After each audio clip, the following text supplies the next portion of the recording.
Etika membuang air. Berikut ini merupakan tata cara dan etika seseorang yang akan buang air besar ataupun buang air kecil. 1. Dia tidak diperkenankan untuk membawa sesuatu yang bertuliskan asma Allah Subhanahu wa Ta'ala, kecuali ia takut bahwa sesuatu itu akan hilang atau sesuatu itu merupakan hirzan. Anas radhiyallahu an menceritakan bahwa Rasulullah Shallallahu Alaihi Wasallam mengenakan cincin bertuliskan Muhammad utusan Allah. Setiap kali beliau ingin buang air, cincin itu beliau tanggalkan. Menurut Al-Hafiz, hadis ini cacat. Abu Dawud yang juga mengatakan bahwa hadis ini tidak dapat dibenarkan. 2. Menjauh dari orang-orang, apalagi ketika dia akan buang air besar. Hal itu suara yang dihasilkan tidak terdengar atau bau yang ada tidak tercium. Jabir radhiyallahu an menceritakan, suatu ketika kami keluar bersama Rasulullah Shallallahu Alaihi Wasallam dalam sebuah perjalanan. Setiap kali beliau ingin buang air besar, beliau senantiasa menjauh hingga tidak terlihat oleh siapapun. Abu Dawud juga menceritakan setiap kali beliau ingin buang air besar, beliau akan pergi hingga tidak ada seorang pun yang melihat beliau. Masih menurut Abu Dawud, setiap kali Rasulullah Shallallahu Alaihi Wasallam pergi buang air, beliau akan menjauh. 3. Membaca basmalah dengan suara yang nyaring dan meminta pertolongan kepada Allah ketika akan memasuki kamar kecil. Beliau juga ketika akan menanggalkan pakaian. Anas radhiyallahu an berkata, setiap kali Rasulullah Shallallahu Alaihi Wasallam akan memasuki kamar kecil, beliau selalu berkata, yang artinya dengan menyebut asma Allah, ya Allah, aku berlindung kepadamu dari segala godaan setan, laki-laki dan perempuan. 4. Tidak berbicara sama sekali. Tidak boleh menjawab salam atau menjawab azan, kecuali apabila hal itu dilakukan dalam keadaan darurat. Misalnya ketika dia memberikan peringatan kepada seorang buta yang sedang melewatinya, dan ia khawatir bahwa orang buta itu akan terjatuh. Jika pada saat itu ia bersin, maka ia cukup untuk mengucapkan Alhamdulillah di dalam hati. Ibnu Umar radhiyallahu an menceritakan bahwa ada seorang yang mengucapkan salam kepada Rasulullah SAW dan beliau sedang buang air kecil. Beliau tidak menjawab salam orang itu. Abu Sa'id radhiyallahu an juga menceritakan, aku mendengar Rasulullah SAW berkata, yang artinya, jika ada dua orang laki-laki pergi bersama-sama untuk buang air besar, lalu mereka membuka aurat mereka dan berbicara, maka Allah melaknat perbuatan itu. Hadis ini menunjukkan larangan untuk berbicara ketika seseorang sedang buang air. Namun begitu, ada pendapat yang memaknai pengharaman sekadar sebagai anjuran. Jadi hukum atas hal itu adalah makruh. 5. Menghormati kiblat. tidak menghadap atau membelakanginya. Abu Hurairah radhiyallahu an menceritakan bahwa Rasulullah Shallallahu alaihi wasallam bersabda yang artinya, jika salah seorang dari kalian buang air, maka janganlah menghadap atau membelakangi kiblat. Larangan ini bisa juga bermakna sebagai sesuatu yang tidak disukai atau karahah. Ibnu Umar radhiyallahu an menceritakan, pada suatu hari aku tidur di rumah Hafsah. Kulihat Rasulullah Shallallahu alaihi wasallam buang air menghadap ke arah Syam dan membelakangi Ka'bah. Atas hal ini ada yang memadukan hukum haram dan makruh. Haram jika seseorang buang air di padang pasir, ruang terbuka, dan makruh jika seseorang buang air di dalam ruangan. Marwan Al-Afsar berkata, aku melihat Ibnu Umar menambatkan hewan kendaraannya untuk menghalangi kiblat. Lalu ia buang air kecil. Aku berkata kepadanya, wahai Abu Abdurrahman, bukankah Rasulullah SAW melarang hal seperti itu? Ibnu Umar berkata, ya, beliau melarang umat beliau untuk buang air di alam terbuka. Jika ada penghalang antara kamu dan kiblat, maka hal itu tidak apa-apa untuk dilakukan. 6. Mencari tempat yang lunak dan rendah agar terhindar dari najis. Abu Musa radhiyallahu an menceritakan bahwa Rasulullah Shallallahu alaihi wasallam pergi ke tempat yang rendah di samping tembok, lalu buang air kecil. Beliau berkata yang artinya, jika salah seorang dari kalian ingin buang air kecil, maka hendaklah mencari tempat yang baik untuk melakukan hal itu. Meskipun ada perawi yang tidak diketahui di dalam hadis di atas, tapi kandungan hadis itu benar. 7. Tidak buang air kecil di lubang agar tidak ada makhluk yang merasa disakiti. Abdullah bin Sirjis berkata, Rasulullah Shallallahu alaihi wasallam melarang seseorang untuk buang air kecil di atas lubang. Qatadah ditanya mengenai hal itu, apa yang menyebabkan seorang tidak boleh melakukan hal itu? Jawab Qatadah, lubang-lubang itu adalah tempat tinggal jin. 8. Tidak buang air di tempat yang teduh, jalan, atau tempat orang-orang berkumpul. Abu Hurairah radhiyallahu an menceritakan bahwa Rasulullah Shallallahu alaihi wasallam berkata yang artinya, jauhilah dua orang yang dilaknat oleh manusia. Para sahabat bertanya, siapa dua orang yang dilaknat itu, wahai Rasulullah? Kata beliau, orang yang buang air di jalan atau tempat manusia berteduh. 9. Tidak buang air kecil di tempat mandi. Tidak juga di air yang tidak mengalir, atau bahkan di air yang mengalir. Abdullah bin Mughaffal radhiyallahu an menceritakan bahwa Rasulullah Shallallahu alaihi wasallam berkata yang artinya, janganlah salah seorang dari kalian buang air kecil di tempat pemandiannya, lalu ia berwudu di sana karena keraguan-raguan, rasa was-was muncul dari tempat itu. Jabir radhiyallahu an juga menceritakan bahwa Rasulullah SAW melarang seseorang untuk buang air kecil di air yang tidak mengalir.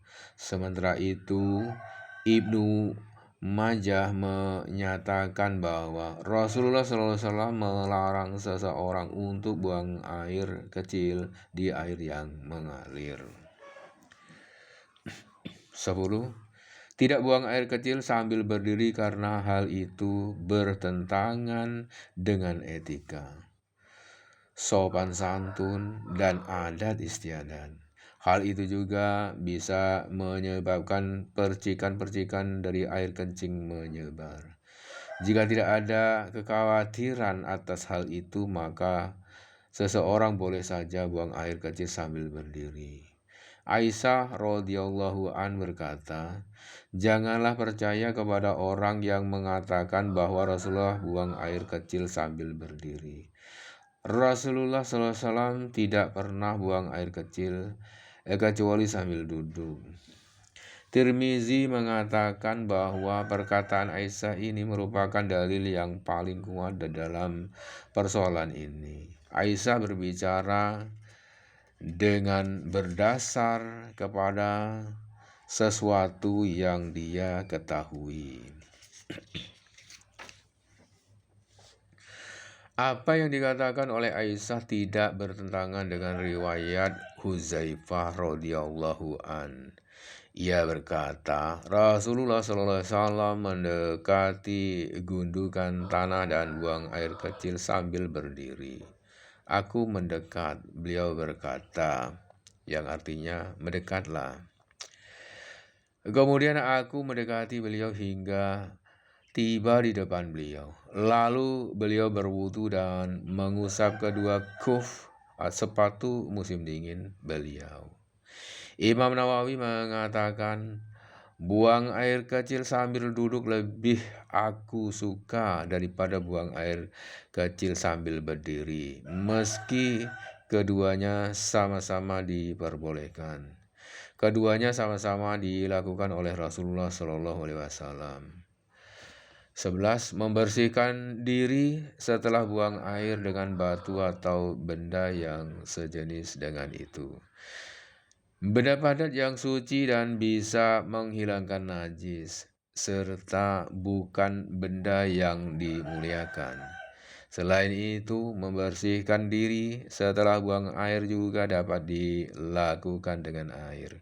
Aisyah radhiyallahu an menceritakan bahwa Rasulullah SAW bersabda yang artinya, jika salah seorang dari kalian hendak buang air besar, maka bersucilah dengan 3 batu dan itu sudah cukup. Anas radhiyallahu an juga menceritakan bahwa Rasulullah SAW pergi ke kamar kecil dan aku bersama seorang anak sebayaku membawakan seember air untuknya. Lalu beliau membersihkan diri dengan air itu. Ibnu Abbas radhiyallahu an menceritakan bahwa Rasulullah SAW melewati 2 buah kuburan. Lalu beliau berkata yang artinya, kedua orang ini disiksa. Mereka tidak disiksa karena dosa besar, yang satu disiksa karena tidak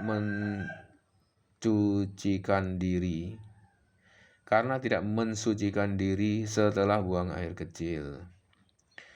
Sedangkan yang seorang lagi disiksa karena selalu bergunjing. Anas radhiyallahu an juga menceritakan sabda Rasulullah SAW yang artinya, berhati-hatilah dengan perkara buang air kecil karena sebagian besar azab kubur datang dari hal itu.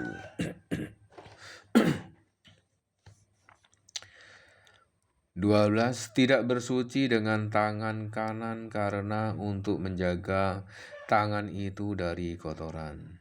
Abdurrahman bin Zaid menceritakan, suatu ketika Salman ditanya, Nabi kamu telah mengajarkan segala hal, termasuk kotoran, kata Salman.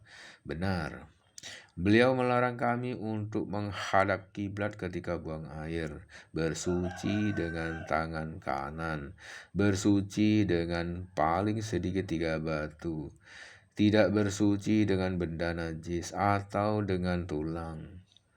Hafsah radhiyallahu an menceritakan bahwa Rasulullah SAW makan, minum, mengenakan pakaian, memberi atau menerima sesuatu dengan tangan kanan. Sementara itu, tangan kiri dipakai untuk melakukan sesuatu yang lain. 13. Mengusap tangan dengan tanah usai bersuci atau membilasnya dengan sabun dan sejenisnya. Hal itu dimaksudkan untuk menghilangkan bau yang tidak sedap. Abu Hurairah radhiyallahu an berkata, setiap kali Rasulullah SAW hendak buang air, aku membawakan beliau air di dalam wadah besi atau kulit. Beliau bersuci dengan air itu, lalu beliau membasuh tangan beliau dengan tanah. 14. Membilas kemaluan dan celana pakaian dengan air setelah buang air kecil. Hal itu dilakukan untuk menghilangkan rasa was-was jika kemudian seseorang menemukan sesuatu yang basah, ia bisa berkata, ini adalah bekas siraman air. Hakam bin Sufyan radhiyallahu an berkata, jika Rasulullah SAW buang air kecil, beliau lalu berwudu dan menyirami pakaian beliau dengan air. Riwayat lain menyebutkan bahwa Rasulullah SAW menyirami kemaluan beliau usai buang air kecil. Ibnu Umar juga melakukan hal yang serupa usai buang air kecil hingga pakaiannya basah. 15. Mendahulukan kaki kiri ketika memasuki kamar kecil dan mendahulukan kaki kanan ketika akan keluar dari kamar kecil. Setelah itu mengucapkan Gufranaka, aku memohon ampunanmu. Aisyah radhiyallahu an menceritakan bahwa ketika Rasulullah SAW keluar dari kamar kecil, beliau selalu berkata Gufranaka, atau aku memohon ampunanmu. Hadis Aisyah di atas merupakan dalil yang paling kuat di dalam persoalan ini. Abu Hatim menceritakan melalui periwayatan yang dhaif bahwa Rasulullah SAW berkata, yang artinya, segala puji bagi Allah, zat yang telah menghilangkan penyakit dari dalam diriku dan menyembuhkan aku.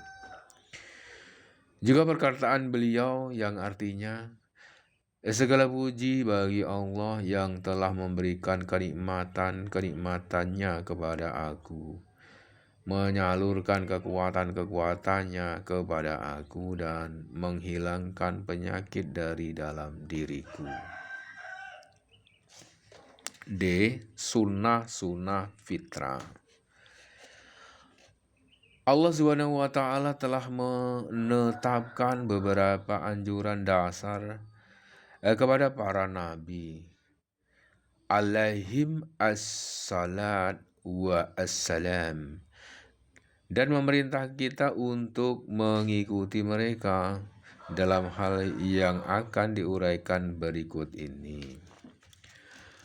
Anjuran-anjuran ini dijadikan sebagai syiar-syiar senantiasa dilakukan agar pengikut para nabi tahu dan bisa membedakan antara komunitas mereka dan komunitas yang lain. Anjuran-anjuran itu adalah sebagai berikut. 1. Khitan. Khitan adalah proses pemotongan kulit yang menutupi ujung kemaluan untuk menghindari kotoran-kotoran yang mengendap di dalamnya. mempermudah proses buang air kecil dan proses bersuci, serta memungkinkan adanya kenikmatan seksual yang lebih baik. Hal itu terkait dengan khitan laki-laki. Adapun khitan perempuan adalah dengan cara pemotongan bagian atas dari vagina. Khitan adalah tradisi yang telah ada sejak dahulu. Abu Hurairah radhiyallahu an menceritakan bahwa Rasulullah SAW berkata yang artinya Nabi Ibrahim kekasih Allah melakukan khitan ketika ia berumur 80 tahun. Ia berkhitan dengan kapak atau godam atau gadum. Menurut mayoritas ulama, hukum melakukan khitan adalah wajib. Menurut mazhab Syafi'i, khitan sunnah untuk dilakukan. Khitan sunnah untuk dilaksanakan pada hari ke-7 dari kelahiran seorang bayi. Syaukani berkata, tidak ada ketentuan tertentu mengenai waktu khitan. Tidak juga ketentuan yang mewajibkannya. Mencukur bulu kemaluan, mencukur bulu ketiak. Ketika hal ini juga bisa dilakukan dengan cara mencukur bulu dengan tipis, mencabut dan menggundulinya, memotong kuku. Kemudian yang kelima, mencukur kumis. Ada riwayat yang sahih untuk kedua hal itu. Ibnu Umar radhiyallahu an menceritakan bahwa Rasulullah SAW berkata yang artinya, berbedalah dengan orang-orang musyrik, biarkanlah janggut dan cukurlah kumis. Abu Hurairah radhiyallahu an juga menceritakan bahwa Rasulullah SAW berkata yang artinya ada 5 hal yang merupakan fitrah: mencukur bulu kemaluan, khitan, mencukur kumis, mencabut bulu ketiak, dan memotong kuku. Tidak ada ketentuan khusus bagi kedua hal di atas. Keduanya merupakan sunnah. Maksud dari anjuran pemotongan kumis adalah supaya kumis tidak menyentuh makanan atau minuman dan tidak mengundang kotoran. Zaid bin Arqam radhiyallahu an menceritakan bahwa Rasulullah SAW berkata yang artinya, barang siapa yang tidak mencukur kumisnya maka ia bukanlah termasuk golongan kami. Mencukur bulu kemaluan, mencabut buku ketiak, memotong kuku, dan mencukur kumis dianjurkan untuk dilakukan setiap seminggu sekali. Hal itu dilakukan untuk menjaga kebersihan dan kepuasan diri. Keberadaan bulu-bulu di tubuh kita menimbulkan rasa tidak enak.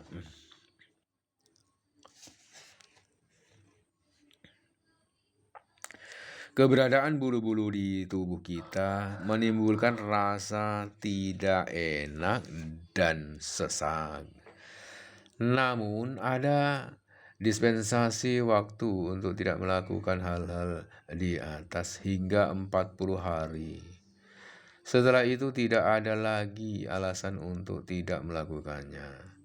Anas radhiyallahu an menceritakan Rasulullah SAW memberikan batas waktu kepada kami untuk mencukur kumis, memotong kuku, mencabut bulu ketiak, dan mencukur bulu kemaluan, yaitu agar tidak lebih dari 40 malam. 6. Memanjangkan janggut dan membiarkannya tumbuh dengan lebat. Hal itu supaya terlihat sebagai salah satu tanda ketawaduan dan ketenangan jiwa. Janganlah janggut dicukur hingga pendek atau dibiarkan hingga awut-awutan, melainkan ia dianjurkan untuk dipelihara secara sedang-sedang saja. Hal itu karena di dalam segala hal kita dianjurkan untuk bersikap sedang-sedang saja atau wasud. Janggut juga menjadi tanda kematangan dan kesempurnaan seorang laki-laki. Ibnu Umar radhiyallahu an menceritakan bahwa Rasulullah SAW bersabda yang artinya, "Berbedalah dengan orang-orang musyrik, biarkanlah janggut dan cukurlah kumis."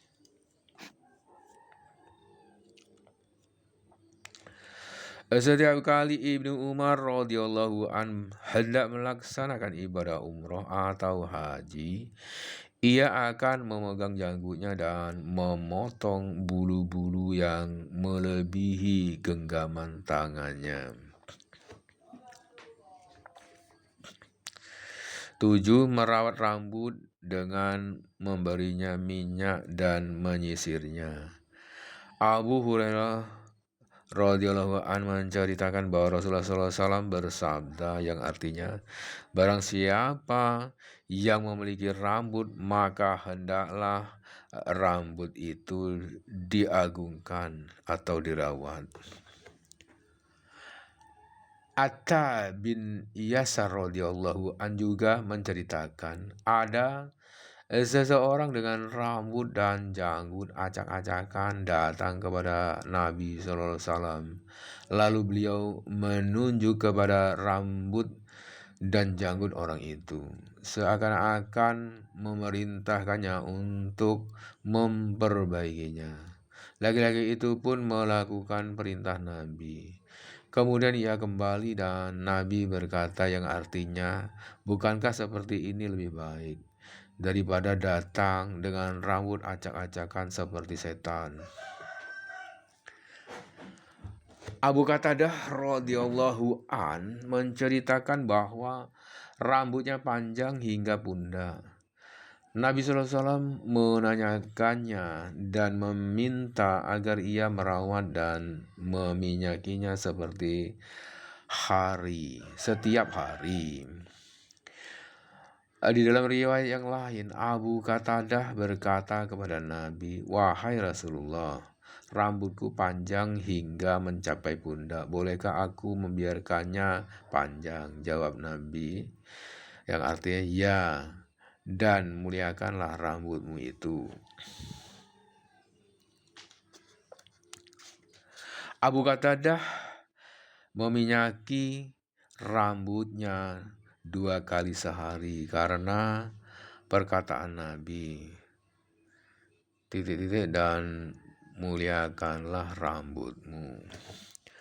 Hukum memotong rambut adalah mubah.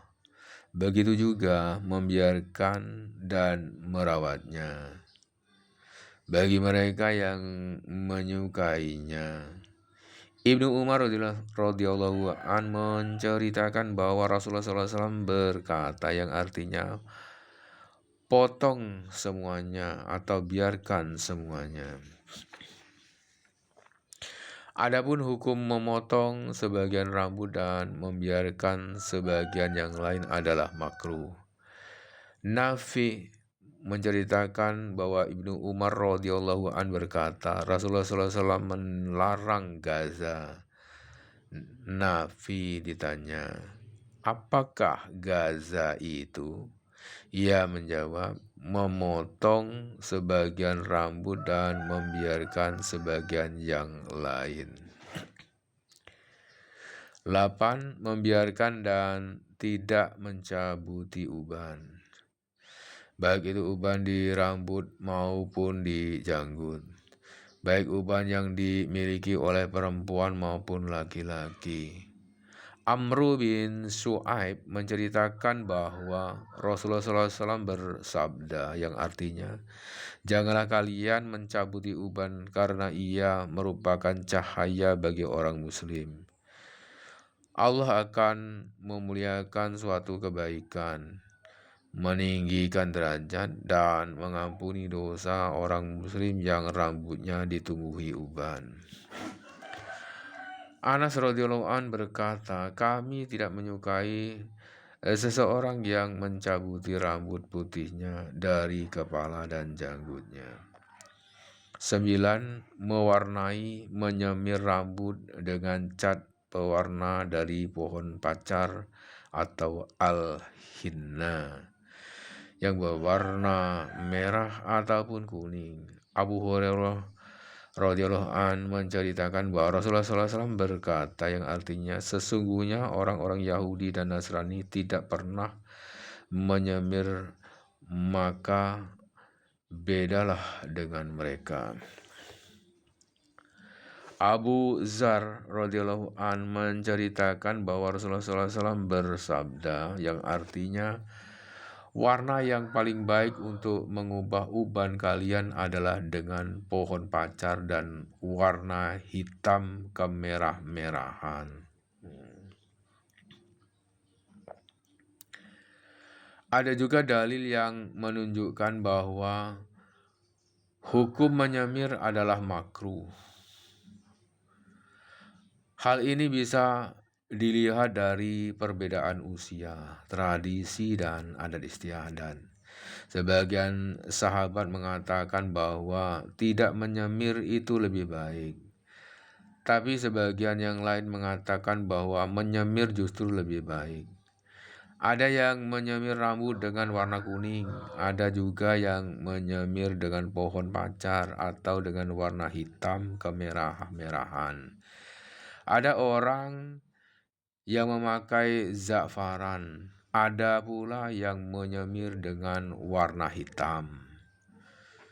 Di dalam Al-Fat, Al-Hafiz menceritakan bahwa Ibnu Syihabuddin berkata, kami menyemir dengan warna hitam jika usia kami masih muda. Ketika kami mulai tua, kami tidak lagi melakukannya. Jabir R.A. menceritakan bahwa pada hari penaklukan kota Mekah, Rasulullah SAW melihat rambut Abu Quhafah, ayah Abu Bakar, seluruhnya telah dirubah. Beliau berkata, yang artinya, bawalah dia kepada salah satu dari istri-istrinya dan ubahlah rambutnya, tetapi jangan dengan warna hitam. Riwayat Jabir di atas merupakan salah satu kasus dan tidak bisa digeneralisasikan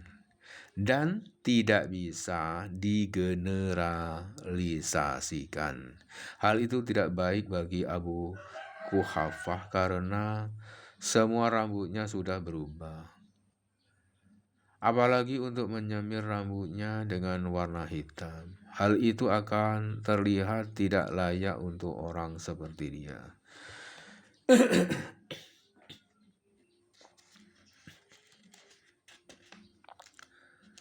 Memakai wangi-wangian seperti kasturi atau minyak lain yang menyenangkan hati, menyegarkan jiwa, mengobarkan semangat, dan memberikan motivasi serta kekuatan.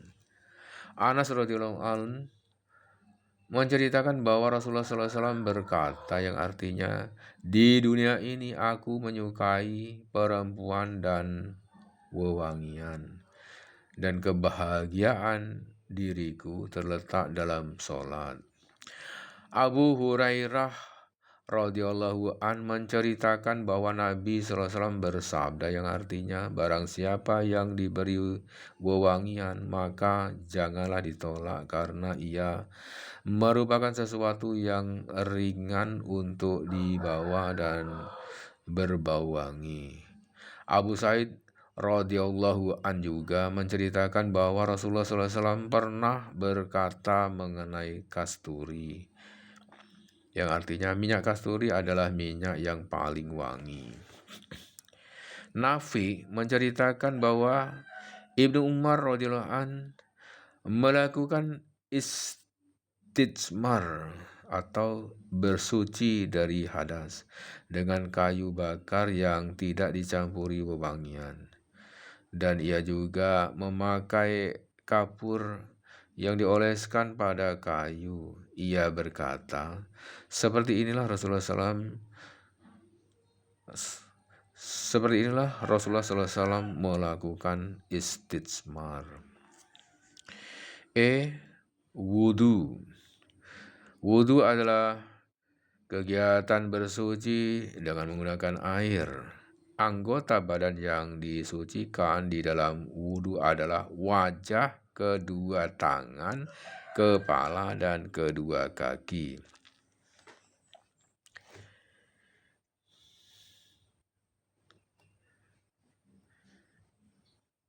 Landasan penyariatan wudu. Berikut ini 3 dalil yang melandasi disyariatkannya wudu. Dalil yang bersumber dari Al-Quran, yang artinya, wahai orang-orang yang beriman, apabila kamu hendak melaksanakan sholat, maka basuhlah wajahmu dan tanganmu sampai ke siku, dan sapulah kepalamu, dan basuh kedua kakimu sampai ke kedua mata kaki. Al-Maidah 5:6. Dalil yang bersumber dari hadis. Abu Hurairah bercerita bahwa Rasulullah SAW bersabda yang artinya, Allah tidak menerima salat salah seorang di antara kalian yang berhadas sampai ia berwudu. Dalil yang bersumber dari ijma ulama. Seluruh umat Islam sepakat bahwa wudu disyariatkan di dalam Islam sejak masa Rasulullah SAW hingga sekarang. Karena itu, wudu adalah hal penting yang tak terpisahkan dari agama.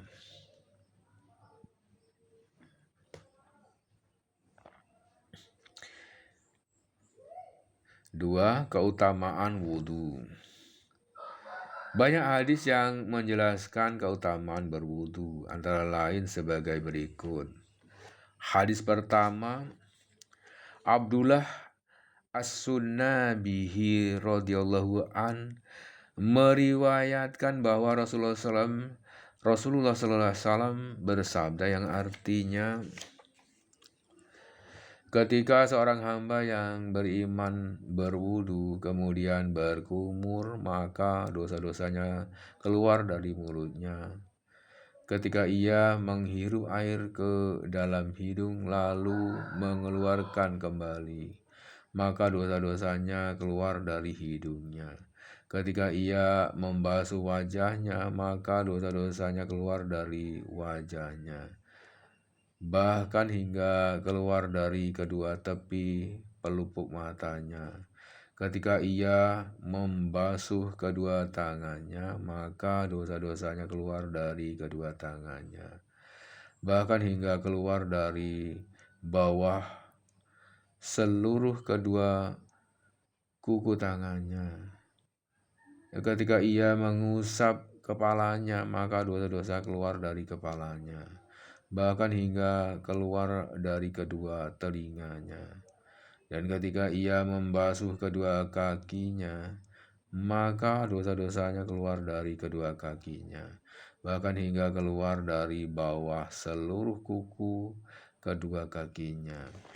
Selain itu, salat dan perjalanannya menuju masjid merupakan pahala tambahan baginya.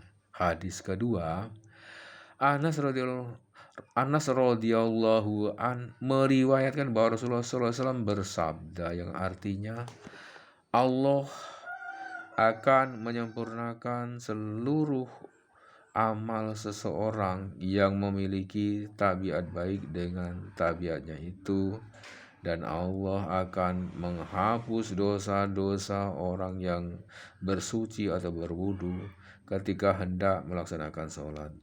dengan wudunya itu. Sementara sholat yang ia laksanakan merupakan pahala tambahan baginya. Hadis ketiga, Abu Hurairah radhiyallahu an bercerita bahwa Rasulullah SAW bersabda yang artinya, maukah kalian jika aku memberitahu kalian hal-hal yang karena hal-hal itu Allah akan menghapus kesalahan-kesalahan kalian dan meninggikan derajat kalian. Para sahabat berkata, dengan senang hati ya Rasulullah. Beliau bersabda, yaitu berwudu dengan sempurna, meskipun dalam kondisi yang tidak menyenangkan. Memperbanyak langkah menuju masjid dan menunggu pelaksanaan sholat fardu. Berikutnya, ketika selesai melaksanakan sholat fardu, pahala semua itu sama dengan pahala berjihad di jalan Allah. Pahala semua itu sama dengan pahala berjihad di jalan Allah. Pahala semua itu sama dengan pahala berjihad di jalan Allah. Abu Hurairah radhiyallahu an juga bercerita bahwa Rasulullah SAW pergi ke kuburan dan bersabda yang artinya, keselamatan bagi kalian wahai kumpulan orang-orang mukmin. Sungguh atas izin Allah, sebentar lagi kamu akan menyusul kamu sekalian. Aku senang jika kita bisa bertemu dengan saudara-saudara kita. Para sahabat berkata, bukankah kami juga saudara-saudaramu, wahai Rasulullah? Beliau bersabda, kalian adalah teman-temanku, sedangkan saudara-saudara kita adalah mereka yang masih belum tiba. Para sahabat berkata, bagaimana engkau bisa tahu orang-orang yang masih belum tiba dari umatmu? Ya Rasulullah, beliau menjawab, apa pendapatmu jika ada seorang lelaki yang memiliki kuda putih cemerlang di antara kuda-kuda yang hitam? Tidakkah ia bisa mengenali kudanya sendiri itu? Para sahabat berkata, benar ya Rasulullah. Rasulullah berkata, dan mereka akan datang dengan wajah yang putih cemerlang karena wudu. Aku akan menggiring mereka ke telaga dan orang-orang akan digiring menuju telagaku, seperti unta-unta tersesat yang digiring. Aku berkata kepada mereka, datanglah kemari. Lalu ada orang berkata, tapi mereka mengubah semuanya setelah engkau. Kata beliau, tidak mungkin, tidak mungkin. 3. Fardu wudu. Wudu memiliki rukun-rukun dan perbuatan-perbuatan wajib fardu yang menjadi inti dari wudu. Jika salah satu dari perbuatan itu tidak dilakukan, maka wudu tersebut tidak sah. Rukun-rukun tersebut sebagai berikut. 1. Niat. Niat adalah sebuah keinginan yang dibarengi dengan tindakan nyata untuk mencapai ridho Allah Subhanahu wa Ta'ala dan melaksanakan perintahnya.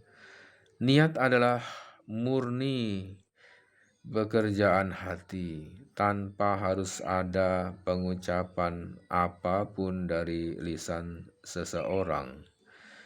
Mengucapkan niat dengan lisan bukanlah sesuatu yang disyariatkan oleh agama. Landasan kewajiban niat sebagai rukun wudu adalah hadis Umar radhiyallahu an. Ia bercerita bahwa Rasulullah SAW bersabda yang artinya, sesungguhnya segala perbuatan itu bergantung pada niat dan setiap orang diberi balasan berdasarkan niatnya. 2. Membasuh muka. Membasuh muka dapat dilakukan dengan cara menyirami wajah dengan air sebanyak sekali. Batas wajah dalam konteks wudhu dimulai dari bagian dahi paling atas hingga dagu di bagian bawah, sedangkan lebarnya adalah dari batas telinga kanan hingga telinga kiri. 3. Membasuh kedua tangan hingga siku. Sikut adalah persendian yang membatasi lengan bawah dan lengan atas seseorang. Kedua sikut termasuk dalam bagian tubuh yang harus dibasuh. Hal tersebut telah dicontohkan di dalam praktik wudhu Rasulullah SAW. 4. Mengusap kepala. Kata mengusap mengandung arti membasahi. Hal itu bisa dilakukan dengan menyentuhkan anggota yang basah kepada anggota tubuh lainnya. Misalnya dengan menyentuhkan tangan atau jari yang basah ke kepala. Firman Allah yang artinya, dan usaplah kepala-kepala kalian. Al-Maidah 5:6. Tidak menyiratkan ada kewajiban untuk mengusap semua bagian kepala. Justru dari ayat di atas bisa kita fahami bahwa mengusap sebagian dari kepala saja sudah cukup. Ada 3 cara yang dilakukan Rasulullah SAW terkait dengan proses pengusapan kepala. Mengusap semua bagian kepala. Abdullah bin Zaid radhiyallahu an bercerita bahwa Rasulullah SAW mengusap semua kepalanya dengan kedua tangannya, mulai dari depan ke belakang hingga tengkuk, lalu kembali ke depan. Hanya mengusap serban atau penutup kepala. Amru bin Umayyah radhiyallahu an bercerita bahwa ia melihat Rasulullah SAW mengusap serban dan sepatu musim dingin beliau saat melaksanakan wudhu. Bilal bercerita bahwa Rasulullah SAW bersabda yang artinya, basuhlah sepatu musim dingin atau kaf dan penutup kepala khimar kalian. Umar radhiyallahu an berkata, semoga Allah tidak menyucikan orang yang tidak menganggap suci sah orang yang mengusap serban dalam wudhu. Ada banyak hadis yang diriwayatkan oleh Bukhari, Muslim, dan para ulama hadis lainnya terkait dengan hal ini. Diperkuat lagi dengan praktik nyata dari para ulama. Mengusap kulit kepala sekaligus serban menutup kepala. Serban atau penutup kepala. Mughirah bin Syu'bah radhiyallahu an bercerita bahwa Rasulullah SAW pernah melaksanakan wudhu dan kemudian mengusap kulit kepala dan sorban beliau serta kedua sepatu musim dingin beliau. Inilah yang dilakukan Rasulullah SAW selama hidup beliau. Memang tidak ada riwayat yang bercerita bahwa beliau mengusap sebagian dari kepala. Meskipun riwayat di atas menyiratkan demikian, yang perlu diingat adalah tidaklah sah hanya mengusap rambut yang telah keluar dari batas kepala seperti kuncir atau dafirah. 5. Membasuh kedua kaki hingga mata kaki. Hal ini telah dilakukan dan diceritakan dari perilaku Rasulullah SAW. Ibnu Umar radhiyallahu an berkata, suatu ketika kami ketinggalan dari Rasulullah SAW dalam sebuah perjalanan, lalu kami bisa menyusul beliau. Namun waktu asar hampir habis, kami berwudu dan mengusap kedua kaki kami, dan Rasulullah SAW berteriak dengan lantang 2 atau 3 kali saat melihat kami melakukan hal itu, yang artinya sungguh celaka, tumit-tumit itu akan dilahap oleh api neraka. Abdurrahman bin Abi Laila radhiyallahu an mengatakan, para sahabat Rasulullah SAW sepakat bahwa membasuh kedua tumit adalah wajib hukumnya. Rukun-rukun dan kewajiban wudhu di atas semuanya tercantum di dalam firman Allah Subhanahu wa Ta'ala, yang artinya, wahai orang-orang yang beriman, apabila kamu hendak melaksanakan sholat, maka basuhlah wajahmu dan tanganmu sampai ke siku, dan sapulah kepalamu, dan basuh kedua kakimu sampai ke kedua mata kaki. Al-Maidah 5:6. 6. Tertib atau berurutan. Allah Subhanahu wa Ta'ala telah menjelaskan kewajiban-kewajiban wudhu tersebut secara berurutan. Misalnya dengan memisahkan kedua tangan dengan kedua kaki, padahal keduanya sama-sama harus dibasuh dengan kewajiban mengusap kepala. Sedangkan tradisi orang Arab biasanya tidak memisahkan dua hal yang memiliki kesamaan, kecuali dengan maksud tertentu. Dalam hal ini, perintah tersebut dimaksudkan agar tertib atau berurutan. Ayat di atas tentu diturunkan untuk menjelaskan sebuah kewajiban. Rukun ini juga didukung oleh sabda Rasulullah SAW yang artinya, mulailah dengan apa yang dimulai oleh Allah Subhanahu wa Ta'ala. Apalagi beliau sendiri telah mempraktikkan urutan-urutan ini. Tidak pernah ada riwayat yang bercerita bahwa Rasulullah melaksanakan wudhu dengan tidak tertib. Wudhu adalah ritual ibadah, dan ibadah selalu mempatokkan dengan jalan meneladani Rasulullah atau itba.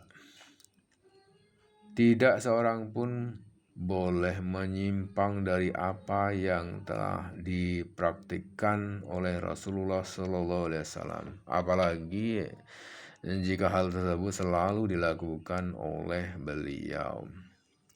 4. Sunnah wudhu. Maksud sunnah di dalam hal ini adalah perkataan atau perbuatan Rasulullah SAW di dalam berwudu, tetapi beliau tidak mewajibkannya dan tidak menegur orang yang tidak melakukannya. Sunnah-sunnah tersebut sebagai berikut. 1. Membaca basmalah saat akan memulai wudu. Ada beberapa hadis dhaif mengenai membaca basmalah saat melaksanakan wudhu. Namun, semua hadis tersebut menguatkan bahwa membaca basmalah di dalam wudhu memiliki landasan tersendiri. Apalagi pada dasarnya, membaca basmalah memang perbuatan baik dan dianjurkan. Yang kedua, bersiwak. Kata siwak bisa digunakan untuk menyebut kayu yang digunakan untuk menggosok gigi, atau untuk perbuatan menggosok itu sendiri. Siwak adalah praktik membersihkan gigi dengan menggunakan kayu siwak atau bahan lain yang dapat membersihkan gigi. Kayu yang paling baik untuk bersiwak adalah kayu arak yang biasa didapatkan dari negeri Hijaz. Keistimewaan kayu arak adalah memperkuat gusi, tidak menyebabkan sakit di gigi, memperkuat pencernaan, dan memperlancar air seni. Meskipun demikian, sunnah siwak ini bisa diperoleh dengan menggunakan kayu apapun yang bisa membersihkan dan memutihkan gigi. Misalnya sikat gigi. Abu Hurairah radhiyallahu an bercerita bahwa Rasulullah SAW bersabda yang artinya, andai aku tidak mempersulit umatku, niscaya aku akan memerintahkan mereka untuk bersiwak di setiap kali berwudu. Aisyah radhiyallahu an juga bercerita bahwa Rasulullah SAW bersabda yang artinya siwak itu membersihkan mulut dan mendatangkan ridha Tuhan. Siwak dianjurkan untuk dilaksanakan setiap waktu, terutama pada 5 hal berikut ini. Saat akan berwudu, saat akan melaksanakan sholat, membaca Al-Quran, bangun tidur, ketika mulut merupakan bau tidak sedap, ketika mulut mengeluarkan bau tidak sedap.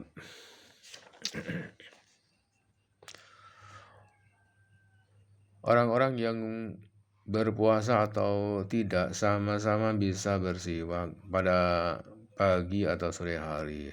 Amir bin Rabi'ah radhiyallahu an bercerita bahwa ia melihat Rasulullah SAW senantiasa bersiwak padahal beliau sedang berpuasa.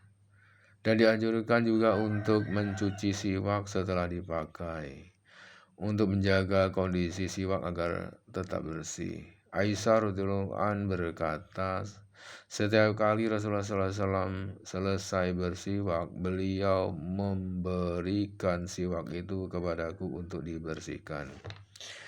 Lalu aku menggunakannya untuk kemudian membersihkannya dan memberikan siwak itu kepada beliau. Orang yang tidak memiliki gigi disunahkan untuk bersiwak dengan jari-jarinya. Dalam sebuah hadis diceritakan bahwa Aisyah radhiyallahu an bertanya kepada Rasulullah, "Wahai Rasulullah, apakah orang yang sudah tidak memiliki gigi disunahkan juga untuk bersiwak?" Kata Rasulullah SAW yang artinya, "Ya, aku berkata kepada beliau, bagaimana caranya?" Jawab beliau, "Dengan cara memasukkan jari-jari ke mulutnya." 3. Membasuh kedua telapak tangan saat hendak berwudu. Aus bin Abu Aus radhiyallahu an berkata, aku melihat Rasulullah SAW berwudu dan beliau membasuh telapak tangan beliau sebanyak 3 kali. Abu Hurairah radhiyallahu an juga bercerita bahwa Rasulullah SAW bersabda yang artinya, jika salah seorang dari kalian terbangun dari tidurnya, maka janganlah memasukkan tangannya ke dalam bak mandi hingga ia mencucinya 3 kali, sebab ia tidak tahu di mana tangannya berada saat tidur. 4. Berkumur sebanyak 3 kali. Lagid bin Sabrah radhiyallahu an bercerita bahwa Rasulullah SAW bersabda yang artinya, jika engkau berwudu, maka berkumur-kumurlah. 5. Memasukkan air ke dalam hidung dan mengeluarkannya kembali. Abu Hurairah radhiyallahu an bercerita bahwa Rasulullah SAW bersabda yang artinya, jika salah seorang di antara kalian berwudu, maka hendaklah memasukkan air ke dalam hidungnya dan mengeluarkannya kembali. Dianjurkan untuk memasukkan air ke dalam hidung dengan tangan kanan dan mengeluarkannya dengan tangan kiri.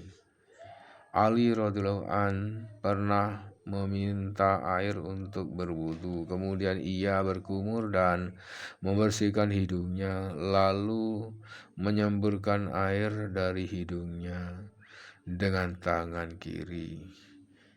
Ia melakukannya sebanyak 3 kali. Ia berkata, beginilah cara Nabi Allah bersuci. Berkumur atau membersihkan hidung sudah cukup jika air sudah sampai ke dalam mulut dan hidung. Dengan cara apapun, namun menurut riwayat yang sah, Rasulullah SAW melakukan kedua hal di atas secara berurutan. Abdullah bin Zaid bercerita bahwa Rasulullah SAW berkumur dan membersihkan hidung beliau hanya dengan 1 kali ciduk. Beliau melakukan hal itu sebanyak 3 kali. Namun dalam riwayat lain diceritakan bahwa Rasulullah SAW berkumur dan membersihkan hidung masing-masing dengan 3 kali cidukan. Berkumur dan membersihkan hidung dianjurkan untuk dilakukan secara mendalam. Lagid radhiyallahu an pernah bertanya kepada Rasulullah SAW, "Ya Rasulullah, beritahu aku bagaimana berwudu." Rasulullah menjawab, yang artinya, sempurnakanlah wudu, bersihkanlah sela-sela jari dan bersihkan hidung dengan keras, kecuali jika engkau sedang berpuasa. 6. Membasahi janggut. Utsman radhiyallahu an bercerita bahwa Rasulullah SAW membasahi janggut beliau saat sedang berwudu. Anas radhiyallahu an juga bercerita bahwa saat berwudu Rasulullah SAW mengambil air dengan telapak tangan lalu membasahi janggut beliau. Beliau bersabda yang artinya, beginilah Tuhanku memerintahkan diriku, Dia Maha Agung dan Maha Mulia. 7. Membersihkan sela-sela jari. Ibnu Umar radhiyallahu an bercerita bahwa Rasulullah SAW bersabda yang artinya, jika kamu berwudu maka bersihkanlah sela-sela jari kedua tangan dan kakimu. Mustawrid bin Saddah radhiyallahu an berkata, aku melihat Nabi SAW membersihkan sela-sela jari kedua kaki beliau dengan jari kelingking. Ada juga riwayat yang bercerita bahwa menggerakkan, memutar cincin juga disunahkan. Namun riwayat ini tidak sahih, akan tetapi hal tersebut tetaplah dianjurkan karena termasuk di dalam konteks menyempurnakan wudu. 8. Membasuh anggota tubuh sebanyak 3 kali. Sunnah Rasulullah SAW menunjukkan bahwa pada umumnya beliau membasuh anggota tubuh sebanyak 3 kali. Jika ada riwayat menceritakan hal lain, maka hal tersebut hanya untuk menunjukkan bahwa membasuh sebanyak 3 kali bukanlah hal yang wajib. Amru bin Su'aib radhiyallahu an menceritakan ada seorang orang Arab pedalaman datang menemui Rasulullah SAW dan bertanya mengenai wudu. Rasulullah lalu mencontohkan cara berwudu kepadanya dengan 3 kali siraman. Lalu beliau bersabda yang artinya, beginilah cara berwudu. Barang siapa menambah-nambahi maka ia telah melakukan sesuatu yang buruk. melampaui batas dan berbuat zalim. Utsman radhiyallahu an juga bercerita bahwa Rasulullah SAW melakukan wudhu dengan 3 kali siraman pada setiap rukunnya. Namun demikian, ada riwayat lain yang bercerita bahwa beliau juga melakukan wudhu dengan 1 kali siraman atau 2 kali. Bahkan riwayat yang berkata bahwa Rasulullah SAW mengusap kepala dengan 1 hal usapan lebih banyak didapati. 9. Memulai dengan bagian kanan. Rasulullah SAW lebih menyukai memulai dengan bagian kanan, baik itu untuk kedua tangan atau kaki, baru kemudian membasuhi bagian kiri. Aisyah radhiyallahu an bercerita bahwa Rasulullah SAW juga memulai sesuatu dengan bagian kanan. Saat memakai sandal, berjalan, bersuci, bahkan dalam segala hal. Abu Hurairah radhiyallahu an bercerita bahwa Rasulullah SAW bersabda yang artinya, jika kalian hendak berpakaian atau berwudu, maka mulailah dengan yang kanan, baik untuk kaki atau tangan. 10. Menggosok anggota tubuh yang disucikan. Menggosok bisa dilakukan berbarengan dengan air yang disiramkan atau sesudahnya. Abdullah bin Zaid radhiyallahu an bercerita bahwa Rasulullah SAW pernah berwudu dengan air sebanyak 1/3 mud. Lalu beliau menggosok kedua lengan beliau. Masih menurut riwayat Abdullah, Rasulullah SAW pernah berwudu dan menggosok-gosok anggota tubuh yang dibasuh dan berkata, yang artinya beginilah cara berwudu. 11. Melakukan dengan segera, artinya tidak menunda-nunda membasuh anggota badan. Selanjutnya, setelah selesai membasuh 1 anggota, tidak melakukan pekerjaan selain wudhu di sela-sela rukun wudhu yang bisa menafikan ketersambungan praktik wudhu. Begitulah sunnah Rasulullah SAW dan praktik kaum muslimin dalam berwudhu dulu dan sekarang. 12. Mengusap kedua telinga.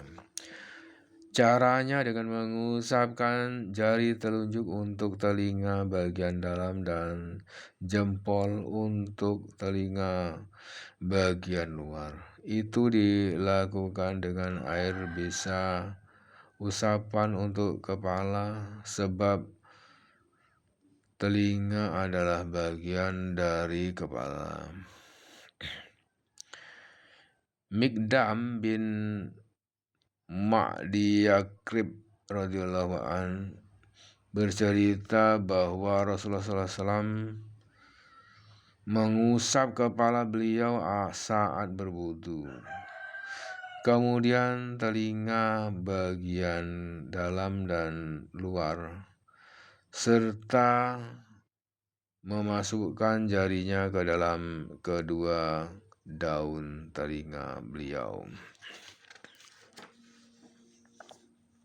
Ibnu Umar radhiyallahu an menceritakan tata cara wudhu Rasulullah SAW dan berkata, lalu beliau mengusap kepala dan kedua telinga beliau dengan 1 kali usapan. Dalam riwayat lain disebutkan beliau mengusap kepala dan kedua telinga bagian dalamnya dengan jari telunjuk dan bagian luar dengan jempol. 13. Memperluas cakupan basuhan pada wajah, lengan, dan kaki. Maksud dari hal itu adalah bahwa seseorang yang berwudu dianjurkan untuk memperluas cakupan basuhan di bagian wajah, lengan hingga lengan atas, dan kaki hingga di atas mata kaki. Abu Hurairah radhiyallahu anhu bercerita bahwa Rasulullah SAW bersabda yang artinya, sungguh umatku akan datang pada hari kiamat dengan wajah putih dan cemerlang sebab sisa-sisa wudhu. Abu Hurairah radhiyallahu anhu berkata, barang siapa bisa memperluas area putih cemerlang itu, maka lakukanlah. Abu Zar'ah bercerita bahwa Abu Hurairah radhiyallahu anhu meminta air untuk berwudu lalu membasuh kedua tangannya hingga melampaui siku dan membasuh kedua kaki hingga melampaui mata kaki. Abu Zur'ah berkata, kenapa engkau melakukan ini? Abu Hurairah menjawab, anggota tubuh ini adalah puncak hiasan. 14. Hemat dengan air meskipun berwudu di lautan. Anas radhiyallahu anhu meriwayatkan bahwa Rasulullah SAW mandi dengan 4 hingga 5 mud air dan berwudu hanya dengan 1 mud air. Abu Abdillah bin Abu Yazid bercerita bahwa ada seorang bertanya kepada Ibnu Abbas radhiyallahu anhu, seberapa banyak air bagiku untuk berwudu? Jawab Ibnu Abbas, 1 mud. Lelaki itu berkata, yang cukup untuk mandi besar 4 mud, 1 sa. Jawab Ibnu Abbas. Lelaki itu berkata, ini tidak cukup buatku. Celakalah kamu, Rasulullah. Orang yang lebih baik daripada kamu saja sudah cukup dengan air sebanyak itu. Abdullah bin Umar radhiyallahu an bercerita bahwa Rasulullah SAW pernah melewati saat yang sedang berwudu. Kata beliau, yang artinya, wahai Sa'ad, kenapa kamu berlebih-lebihan memakai air? Sa'ad menjawab, masih ada istilah berlebih-lebihan dalam memakai air, kata Rasulullah. Ya, bahkan meskipun engkau berwudu di sungai yang mengalir deras. Maksud dari berlebih-lebihan dalam hal ini adalah memakai air tanpa ada tujuan syar'i yang jelas. Misalnya memakai air lebih dari 3 kali siraman. Amru bin Su'aib bercerita, seorang Arab pedalaman datang kepada Rasulullah SAW bertanya tentang tata cara berwudu. Lalu Nabi mengajarinya dengan membasuh 3 kali siraman. Lalu beliau bersabda yang artinya, beginilah cara wudu. Siapa yang menambah-nambahi maka ia telah berbuat sesuatu yang buruk, melampaui batas dan berbuat zalim. Abdullah bin Mughaffal radhiyallahu an berkata, aku mendengar Rasulullah SAW bersabda yang artinya akan ada satu kelompok dari umat ini yang berlebihan dalam bersuci dan berdoa. Imam Bukhari berkata, para ulama tidak menyukai perilaku yang melebihi apa yang telah dipraktikkan oleh Rasulullah SAW dalam berwudu. 15. Berdoa pada saat berwudu. Terkait dengan masalah berdoa saat berwudu, tidak banyak hadis yang diriwayatkan dari Rasulullah SAW, kecuali riwayat Abu Musa al-Asy'ari yang mengatakan, aku menemui Rasulullah SAW membawa air untuk berwudu, lalu beliau berwudu. Aku mendengar beliau bersabda yang artinya, ya Allah, ampunilah dosaku, perluaslah pergaulan di dalam rumah tanggaku, dan berkatilah rezekiku. Aku berkata kepada beliau, ya Rasulullah, saya mendengar engkau berdoa begini dan begitu. Apakah saya harus melakukannya? Kata beliau. Apakah kamu akan membuat rukun wudhu baru? Nasai memasukkan doa di atas sebagai doa sesudah wudhu. Sementara itu, Ibnu Sunnah memasukkannya sebagai doa di antara dua wudhu. Nawawi berkata, kedua pendapat di atas masih diragukan. 16. Membaca doa sesudah wudhu. Umar radhiyallahu an bercerita bahwa Rasulullah SAW bersabda yang artinya, jika salah seorang di antara kalian berwudu lalu menyempurnakan wudunya, kemudian berkata, aku bersaksi tiada Tuhan selain Allah, tiada sekutu baginya, dan aku bersaksi bahwa Muhammad adalah hamba dan utusan Allah, maka 8 pintu surga akan dibukakan untuknya, dan dia bisa masuk lewat pintu manapun. Abu Sa'id Al-Khudri bercerita bahwa Rasulullah SAW bersabda, barang siapa, yang artinya, barang siapa berwudu lalu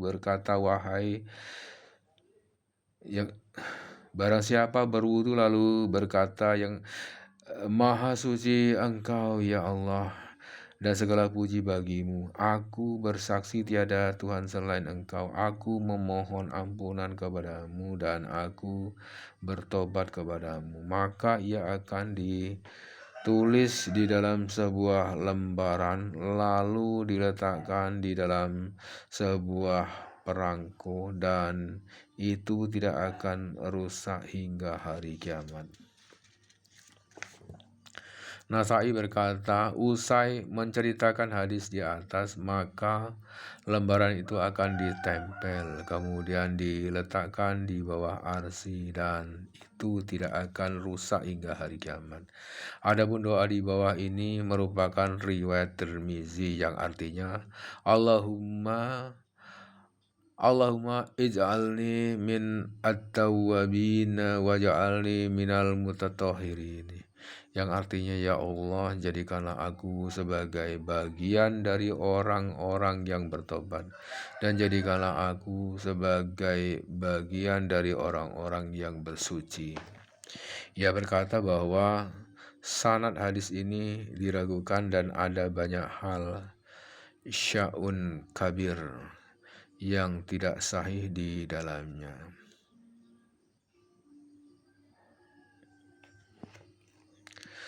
17. Salat 2 rakaat sesudah berwudu. Abu Hurairah bercerita bahwa Rasulullah SAW bersabda kepada Bilal, yang artinya, ya Bilal, ceritakanlah kepadaku amal paling baik yang telah kamu kerjakan di dalam Islam, sebab aku dapat mendengar suara-suara langkah kakimu di surga. Bilal berkata, aku tidak melakukan amal yang menurutku lebih baik pada malam hari atau siang hari daripada salat yang aku lakukan setiap kali selesai bersuci atau berwudu. Uqbah bin Amir radhiyallahu an bercerita bahwa Rasulullah SAW bersabda, barang siapa, yang artinya, barang siapa yang berwudu lalu menyempurnakan wudunya, kemudian melakukan salat 2 rakaat dengan khusyuk, maka dia akan mendapatkan balasan surga.